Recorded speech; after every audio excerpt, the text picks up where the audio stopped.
This is Robin Hobb, author of Assassin's Fate, and you're listening to Cast of Wonders, an Escape Artists podcast.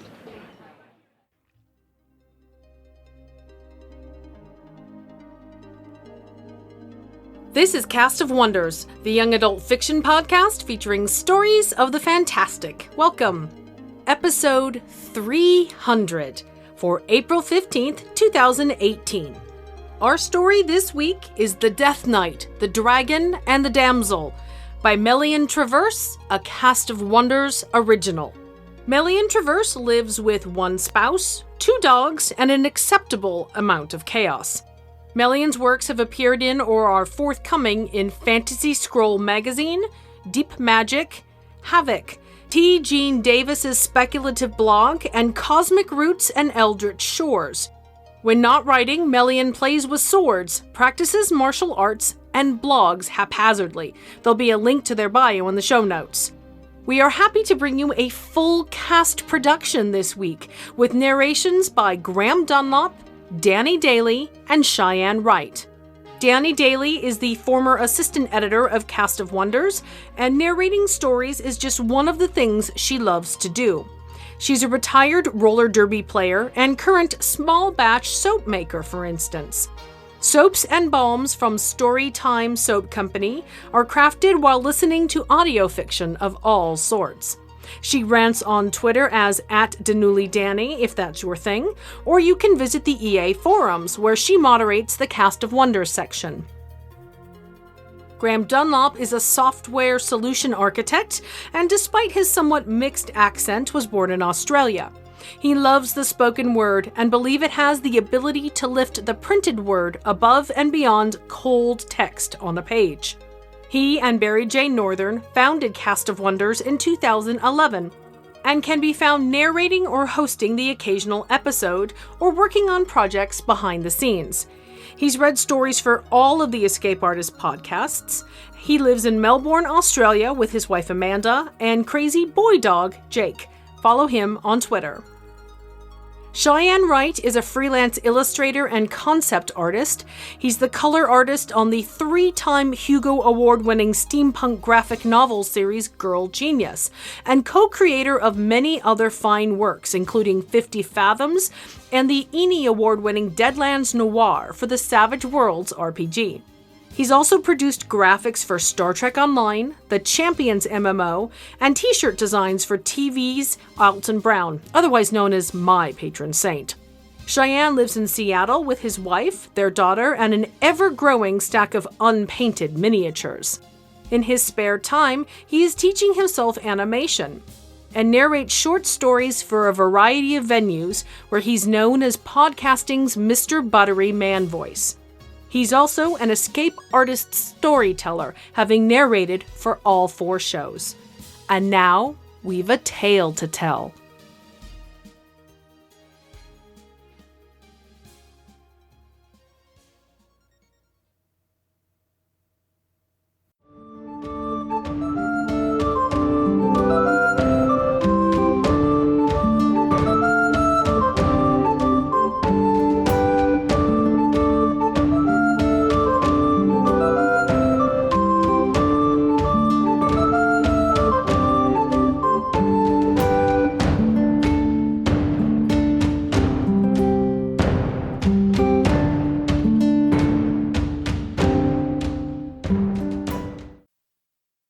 The Death Knight, the Dragon, and the Damsel by Melian Traverse.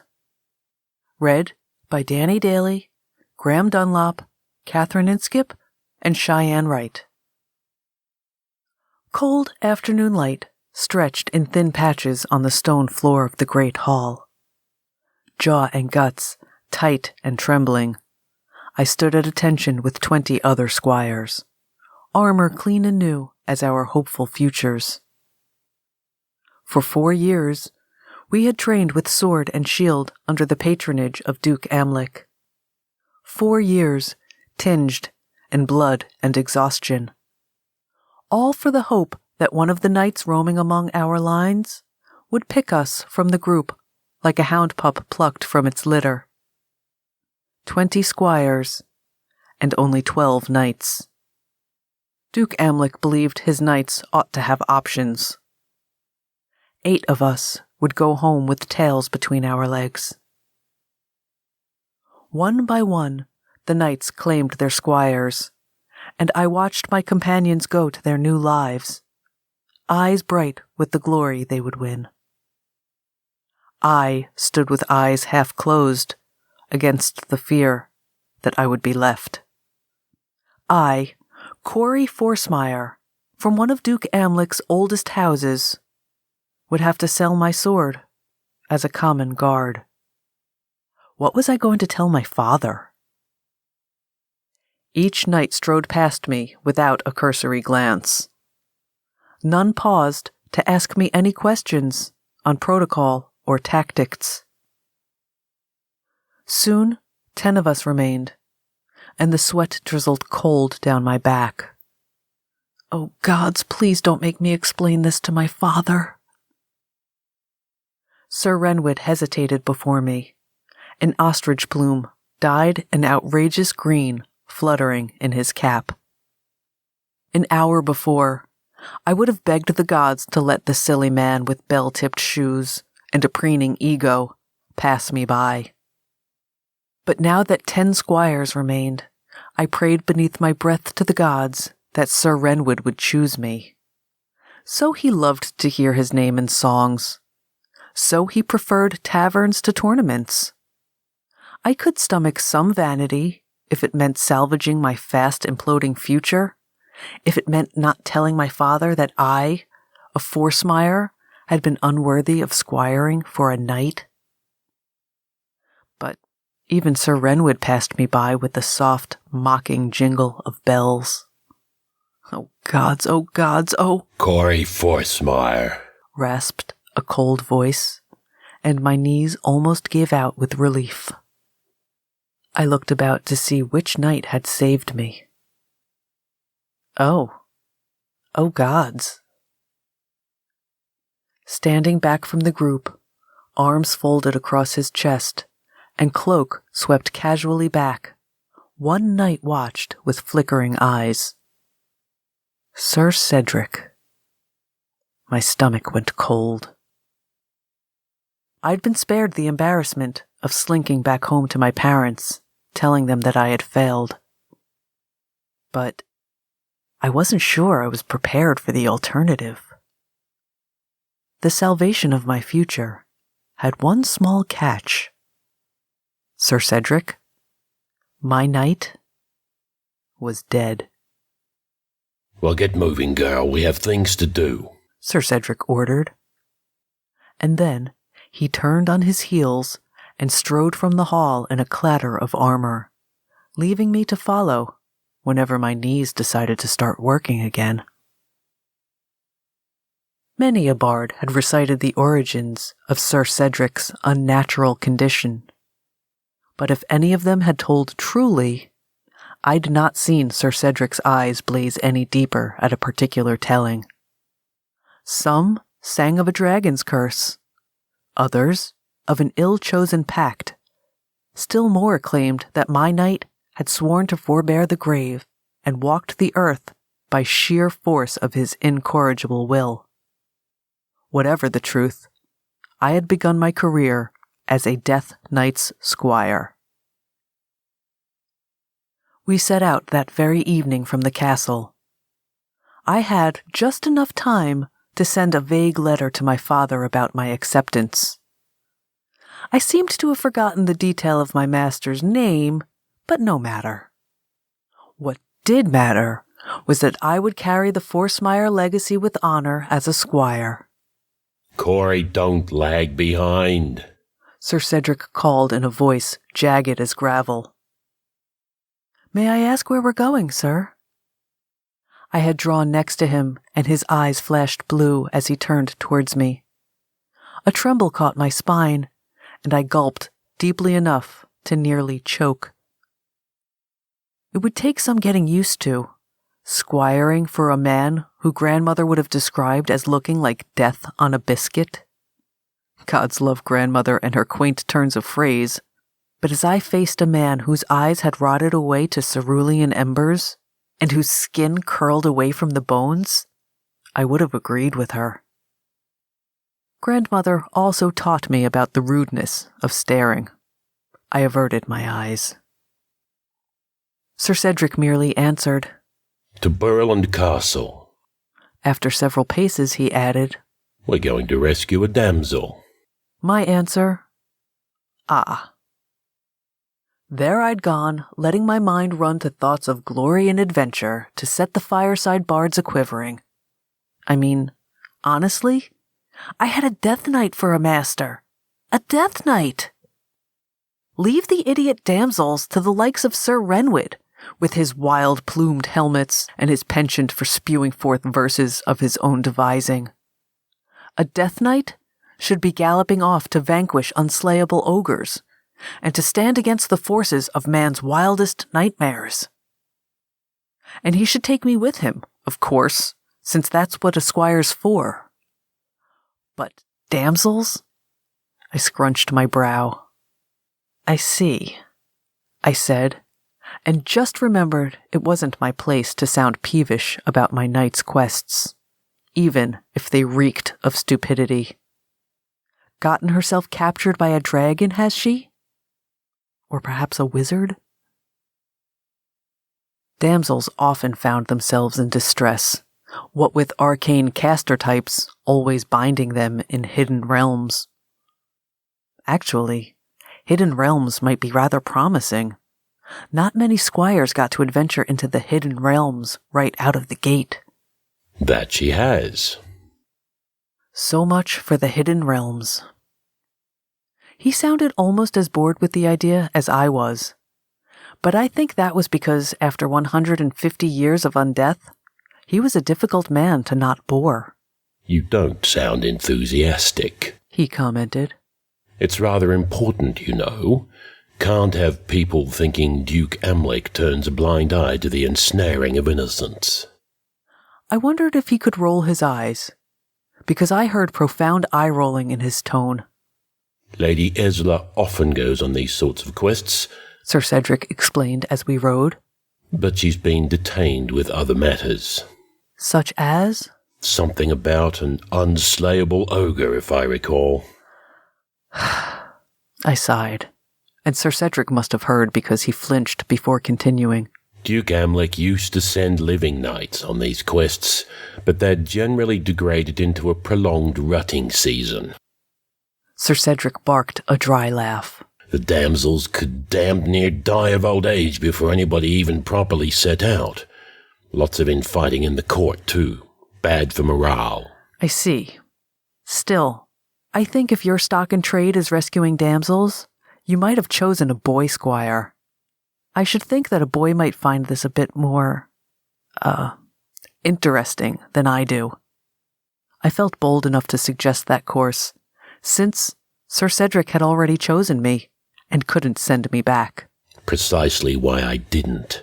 It's counterproductive to have a squire like that mooning over every attention-starved female of noble birth. Besides, I hate poetry.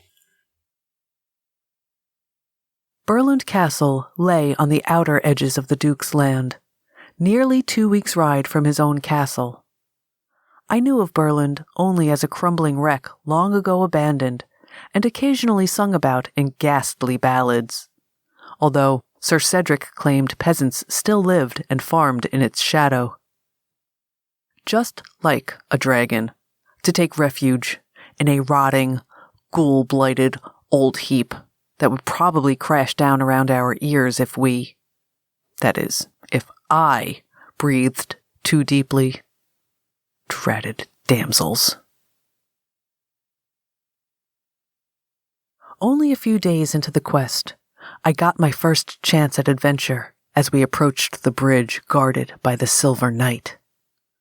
There stood the legendary knight with his armor ablaze in the sunlight, and his banner snapping at the breeze like a hungry wolf. Every one of us squires knew the story. No knight could cross the bridge unless he did battle with the Silver Knight. My pulse went into a frenzy as I tried to calmly unsling my knight's shield from my horse while offering him his lance. Finally, I was going to see a battle worthy of any mead hall. And what did my knight do? Just hold up the shield for him to see, Sir Cedric ordered in his gruff, raspy voice. Then he even waved away his lance. My mouth opened to protest, and I quickly remembered my role. Right. Look after my knight, keep his arms and armor, obey his orders. Shield aloft, we approached. As we drew closer, and my hands set to trembling with the anticipation of the Silver Knight's inevitable charge, Sir Cedric jerked his hand towards the sigil on his shield. From across the distance, the Silver Knight started with surprise, and immediately raised his lance skyward. We passed, unchallenged, as our horses clopped across the bridge. "What was that about?" I asked as we reached the other side, and the Silver Knight had resumed his post with lance at the ready. "I mean, the Silver Knight is nearly as legendary as you are. That would have been some fight." I received a look that could have boiled water. Neither he nor I stood to gain a damned thing from such a fight. As you said, he's nearly as legendary as I, so what honor do I gain from defeating him? And he can't kill me, so why should he set himself up for death? Sensible fellow, that one. Sensible. Right. My stomach turned mildly sour at the thought of my comrades off chasing the questing hart, or riding out after the wild hunt.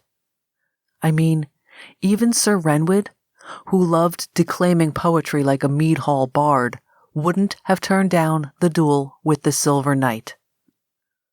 Such thoughts did not become a squire, I knew, and I tried to press them back and hold them like a fox surrounded by hounds. But, just like the fox, those thoughts could wriggle free with uncanny agility and run wild. I had thought riding with the Death Knight would be an endless clash of adventure, but over the following days, I began to wonder if Sir Cedric had chosen me precisely because I was useless. After all, if none of the others had glanced at me, why would Sir Cedric have waited to pick a second-rate squire? The Forsmeyer name is a powerful one. Could Duke Amlec have ordered him to choose me so that my parents would not be shamed? Give the useless squire to the Death Knight who refuses duels? Is that what had happened? 2 days out from Burland, and not a whiff of side adventure to stir my hopes, I found those crafty fox thoughts sidling back into my mind. What sort of squire was I? Gods, no wonder I'd been the last one chosen. Yet, how would I learn to be a knight if my master just rode past all the knightly challenges? Would I always be Corey Forsmeyer, who bought her rank with her parents' name? Thus went my thoughts when Sir Cedric suddenly reined to a halt. "Son of a swamp trollop," he muttered, and I remembered to not laugh. But really, I think, damn it, would have done nicely. Still, I pulled my horse next to the knight. "What's the matter, sir?" Who knew a corpse could look sheepish? But Sir Cedric, the famed Death Knight, did not even raise his head. Instead, he motioned slowly to the ground. "Could you, that is, well..." He fumbled, and I, confused, followed his gaze and saw the problem. A gauntleted hand lay on the ground. Oh. Picking up the disembodied appendage, I looked up at Sir Cedric, who had averted his face. I knew shame when I saw it. One of the Duke's finest knights, hell, his most feared knight, now had to admit his weakness to a girl who had spent the past several days deriding his courage. I hadn't said anything aloud, but the gods know I'm no card player. Every bitter thought probably surfaced on my face for Sir Cedric to treasure. I have bandages in my pack, he said, in a defeated voice that rasped even more than usual. Duke Amlic's mage can reattach it, so if I can just bandage it on. I'll bandage it, sir, I volunteered, as I rummaged among the supplies. After all, what sort of squire lets her knight start falling apart? Thank you, Corey, he answered. I had thought perhaps... No, that does not matter. Well, I said, when I had secured the bandages tightly and folded the cuff of the gauntlet back down, I suppose we should get going.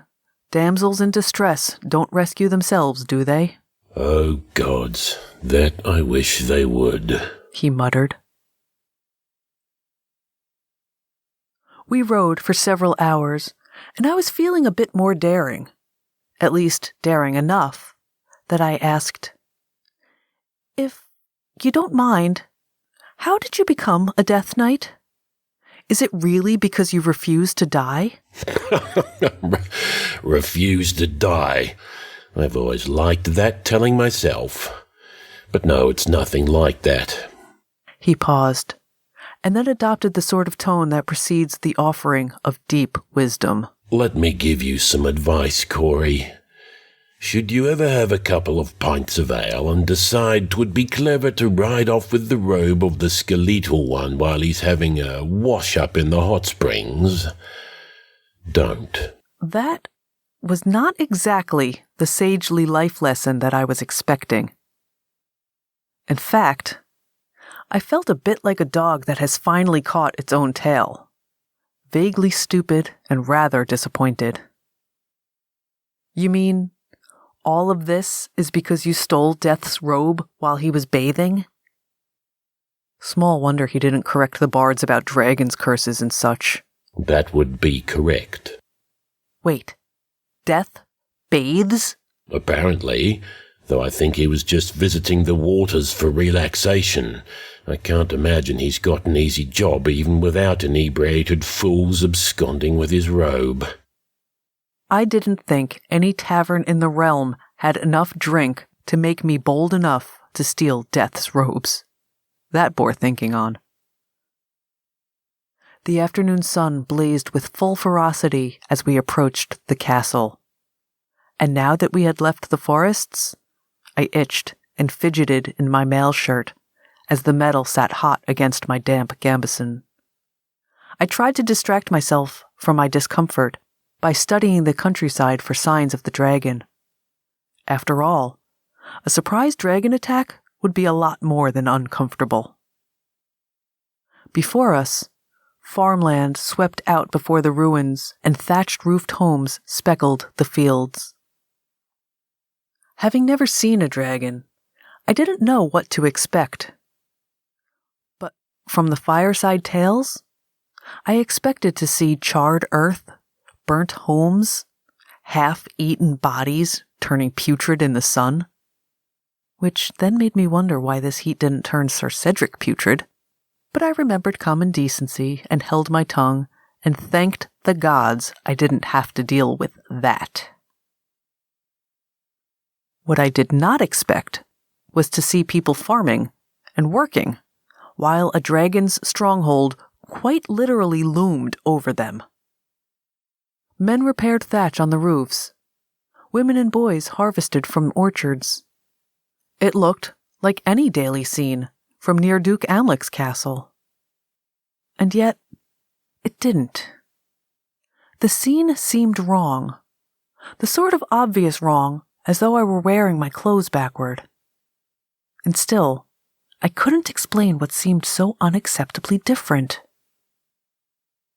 Boys scrambling in the high branches of trees paused. A man, driving his sheep from pasture, broke his stride as he tried to surreptitiously watch us pass. Matronly women did not wave, but they lifted their heads, and I saw more than one murmuring the sacred words of prayer. Even with a Death Knight as my master, these were not the common reactions to our arrival. Oh, Sir Cedric usually drew plenty of staring, but those stares always came with none too subtle whispers, not with a tight silence as though the world were slowly crushing everyone's lungs. Sir Cedric? I began, as we drew closer to the tumbled-down walls that surrounded the remaining tower. Of course there would be a tower. Why should a dragon have anything other than a tower? I don't think I see any signs of a dragon. Nor do I. But look at the people. See them watching us? They need to be rescued from something, but I'm not sure it's any dragon. The smattering of homes at our backs, we rode out onto the castle grounds. I handed Sir Cedric his shield, and this time he accepted. Since he could no longer use his shield hand, I had to help fit the straps over his forearm. Be brave, Corey, and do as I say, he ordered in a low tone. Would he have told another squire to be brave? Are you going to call out a challenge? I whispered. After all, I couldn't think of a single ballad involving a dragon fight that hadn't included an eloquent call to battle. Even I am not that stupid. I'll let the poets write the challenge in later. They'll say it better anyhow. We strode right across the rock-strewn courtyard toward the tower. Why did the dragon not strike? Surely it knew its advantage would be out in the open, not penned in by walls and stairs. I had scoffed lightly enough at damsels in distress, but now that I had no idea what in hellfire awaited us, I could have pissed down my leg. When Sir Cedric ordered me behind him, I obeyed with embarrassing willingness. My own arming sword drawn and my shield at the ready, I followed so closely on the knight's heels that I'm lucky I didn't trip on his spurs. We had reached the stairs and had begun winding our way slowly up the passage when everything went to hell. I heard the wild jangling of mail and the echoing clamor of plate armor, and then the world became a frenzy of clashing swords and soul-chilling war cries. Down the stairs poured a contingent of skeletons, swords raised and bleached frames clattering in metal. No light burned in their eye sockets, but they moved with the terrifying speed of a wounded boar as they bounded towards us. Sir Cedric met them in their frenzy, his own sword tearing into them and striking apart the weathered bones and rusting armor. For my part, I wanted to freeze against the wall and sink into the stones, but I was too deep into fear for even that. All sense of time and existence melted away and left me standing with my sword and my shield and the shouted commands of my trainers ordering me onward. Move, thrust, block, harder, you idiot, swing or you're dead, swing! As I had done since that first day a trainer had pitted me and a wooden sword against a post, I fought and moved forward. Raw fear clawed at my mind as a dozen skeletons fought desperately to tear away my flesh. We pushed through the warriors, cutting through their attack as they strained to cut through us. Not until Sir Cedric shattered the spine of the last attacker did I realize I had been growling and spraying spittle everywhere. I hoped the bards left that out of any ballads. Then it occurred to me that I would be fortunate to hear another ballad. This, Sir Cedric commented as he gave me a moment to catch my breath, is not the work of a dragon. Dragons hate undead, and I should know. We advanced, but our attack had taken us further up the twisting stairs than I had realized. The steps turned once more, and then the staircase opened into a large room. We had reached the top of the tower. And there we found our dragon. Muzzled and bound to the wall by a strip of leather, the taut-muscled dragon strained towards us, his scales the blackish gray of clouds before a wild storm. A stench curled out to meet us, the metallic odor of spilled blood. My stomach gave an almighty heave, and I just managed to fight the hot acid rising into my mouth. Who could muzzle a dragon? And what idiot only uses leather? I asked, after I swallowed my stomach back down. That would be me, answered a voice that thrummed like summer rain and harp notes, but touched my spine like icy fingers. And the only thing that can bind a dragon is leather soaked in the blood of a young buck on a harvest moon. Even Sir Cedric tensed when a woman emerged from amid the shadows of the thinly lit room. She stepped into a jagged shaft of light that lit her hair into a radiant haze of color and accentuated the unblemished smoothness of her eerily pale skin. Despite my young innocence, I knew those gold-flecked eyes sparking like an unchecked blaze of longing and promise could lure a man from any hearthside. No wonder Duke Amlec had chosen a dead man for this quest. Who are you? Sir Cedric demanded, his sword and shield still set against attack. I am disappointed. I had expected that Duke Amlec would send Lady Esla to rescue me. I had heard his pet Death Knight was engaged in a quest against a wizard. She spoke to Sir Cedric, but those glittering eyes of hers did not leave me, and the growing sense that she was scrutinizing my soul did not help my frothing stomach. Then again, she continued, and her voice turned to a thoughtful whisper. This is even better. Move towards my squire and I will kill you, Sir Cedric warned.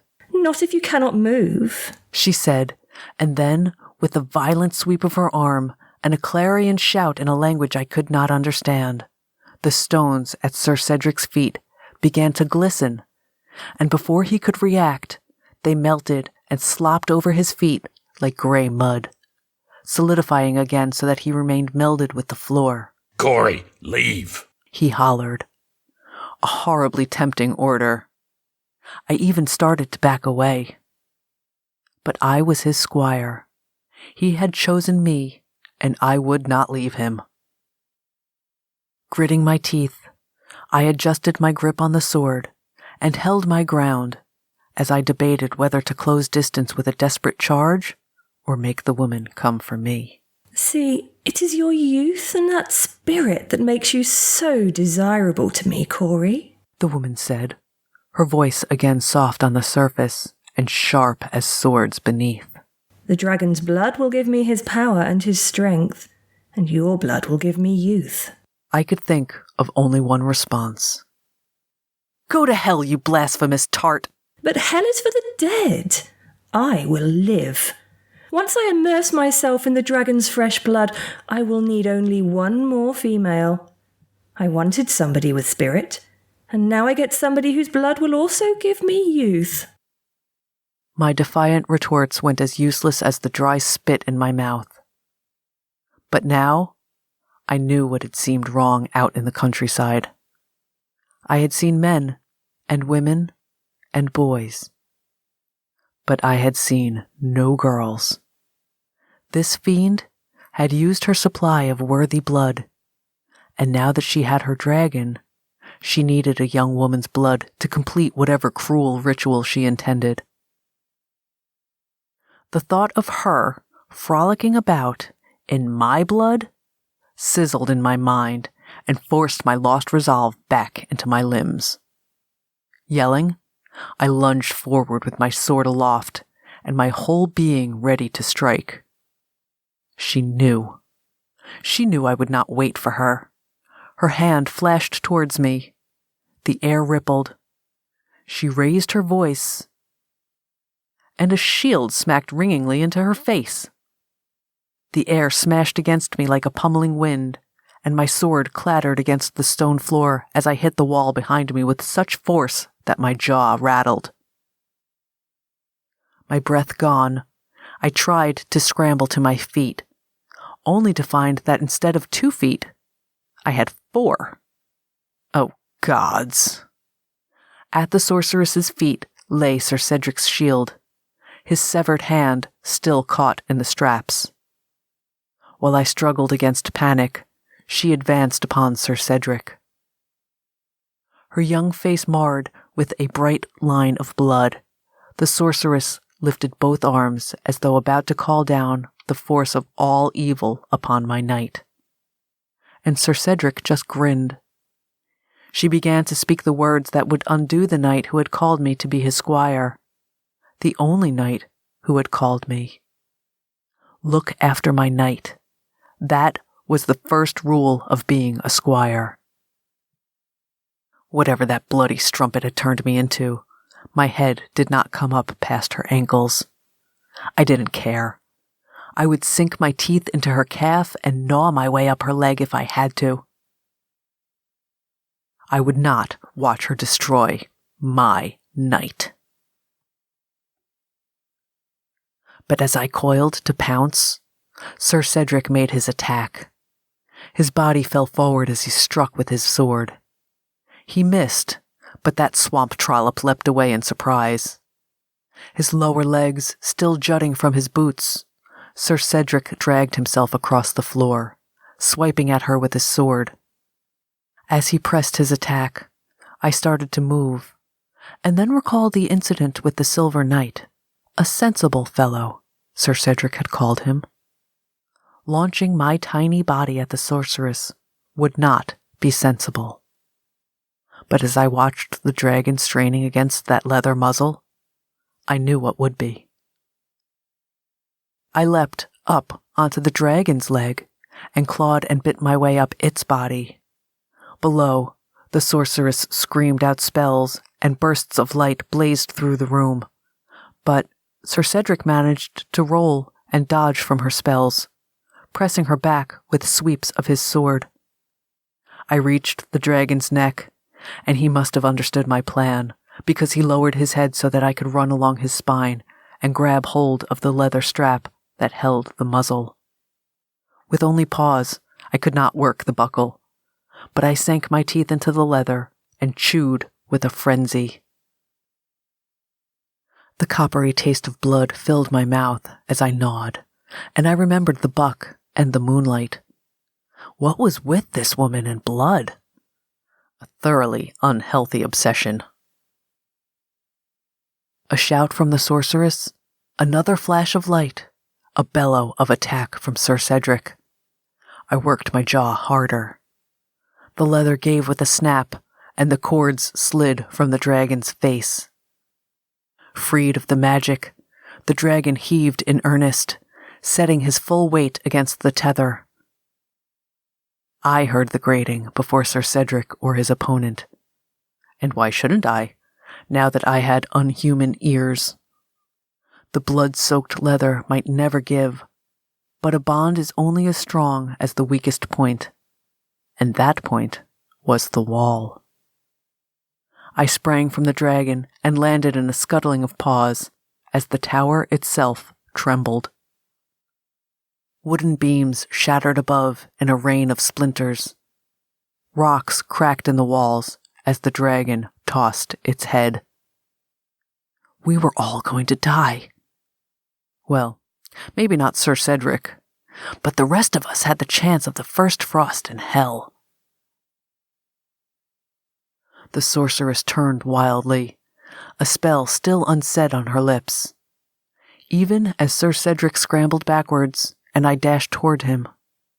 Terribly undignified, but since I was going to die as some small furry creature anyhow, I burrowed against his shoulder.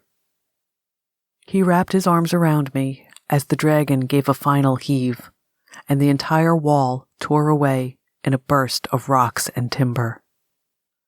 Jaws wide and glowing with the fire that rumbled up from his innards, the dragon lowered his head and engulfed the sorceress.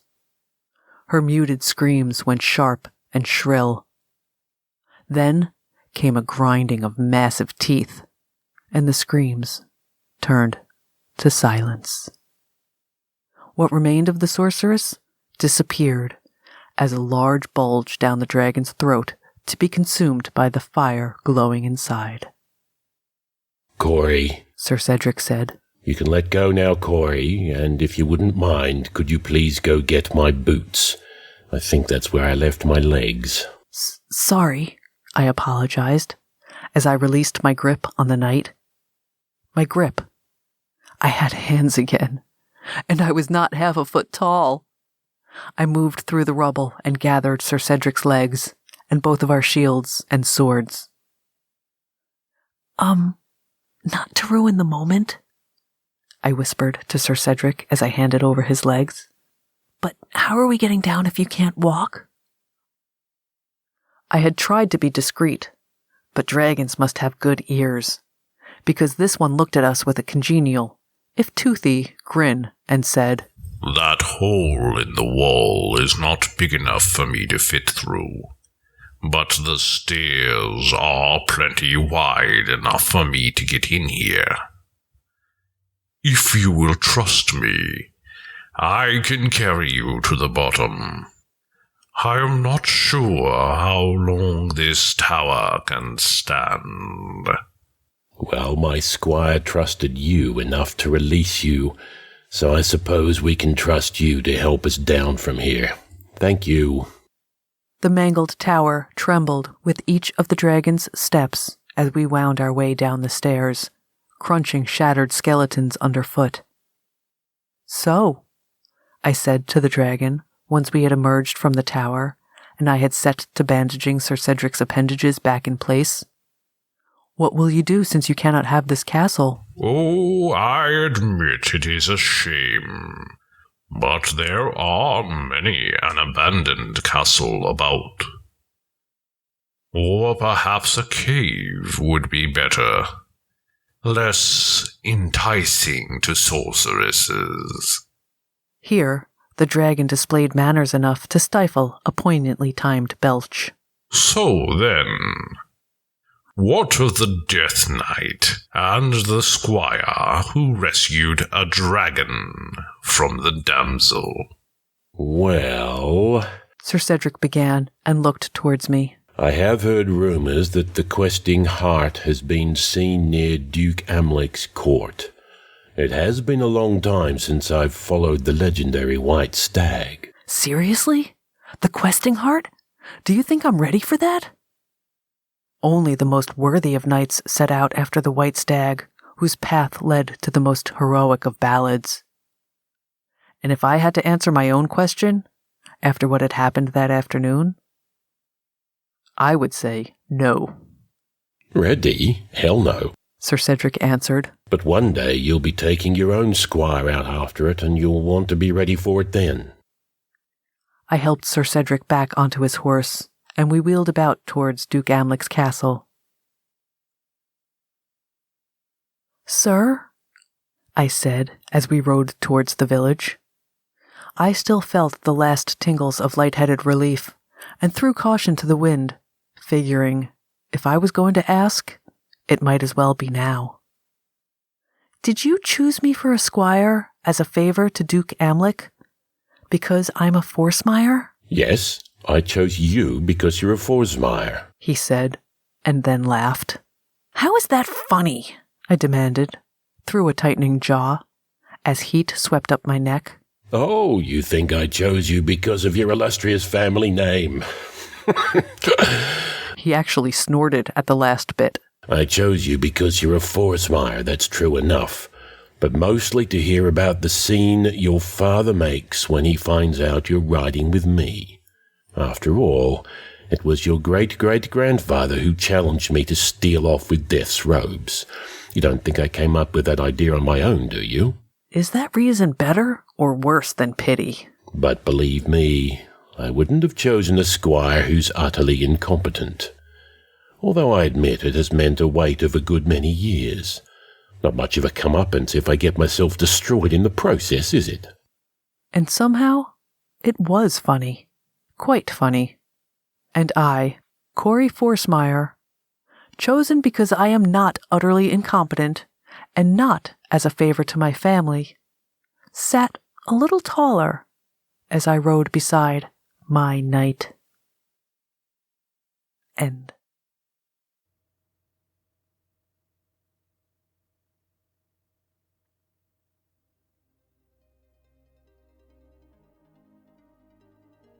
This story sums up a lot of what I love about the YA genre. You think you know what you're getting. Knight, dragon, damsel. And you settle in to enjoy the ride. But then things shift. With each twist, each challenge to your assumption, the story deepens and enriches, bringing a new experience or perspective to the fore. A squire fighting gender assumptions and familial expectation. A knight whose honor outlived his mortality. And a dragon that would really rather not be a muzzled captive, thank you. When we use genre descriptors like fantasy and YA, we're trying to save time, to paint a broad picture with a few strokes. There's nothing wrong with that. Marketers and algorithms are there to help readers find books they enjoy, and make a sale, of course. But when those algorithms get so good that I can predict the twist and ending of a book by the first chapter, I'm always a bit disappointed when I turn out to be right. Algorithms can't make up for everything. I like my fiction with equal parts unpredictability and emotional attachment. That wow moment that leaves you moved or thoughtful or clamoring for more. We call it wonder. And with this, our latest episode, we're thrilled to have brought you 300 such stories. So thank you. Thank you for joining us and supporting us throughout that amazing fiction journey. And we hope you join us for 300 more and beyond. Join us next week for Anna's Asteroid by Megan Hutchins. Escape Pod's Flash Fiction Contest returns to the solar system and is open now for 500-word stories. Find all the details linked from our show notes and be sure to take place in the voting when it opens in May. We love bringing you the best audio fiction week after week, but we can't do it without your support. Your donations pay our authors, our narrators, our servers, and our staff. Please consider supporting us with a monthly donation through either PayPal or Patreon. You can also review us on iTunes, request us on Spotify, and consider the stories we publish for award consideration. There are lots of ways you can show your support. Join the discussion on the EA forum, forum.escapeartists.net, or visit us on Twitter at Cast of Wonders. Come and say hello. Cast of Wonders is a production of Escape Artists Incorporated and is brought to you by the 2018 creative team of assistant editor Catherine Inskip, associate editors Tanya Bez-Palco, Amy Brennan, Alicia Caparasso, Trace Fontiel, Alexis Goebel, William Height Minor, Andrew K. Ho, Sean Proctor, Ray O, Susie Rodriguez, Carissa Sluss, Emma Smales, and Chris Tang. Our audio producer is Jeremy Carter. Our community manager is Danny Daly. And I remain, as always, your humble editor and host, Marguerite Kenner. Our episodes are released under the Creative Commons Attribution, Non-Commercial, No Derivatives 4.0 International License. That means you can download or listen to the episode on any device you like, but you can't change it or sell it. Our theme, Appeal to Heavens, is by Alexei Nov and available from Promo GJ and his Facebook page, which are linked in our show notes. Thanks for listening.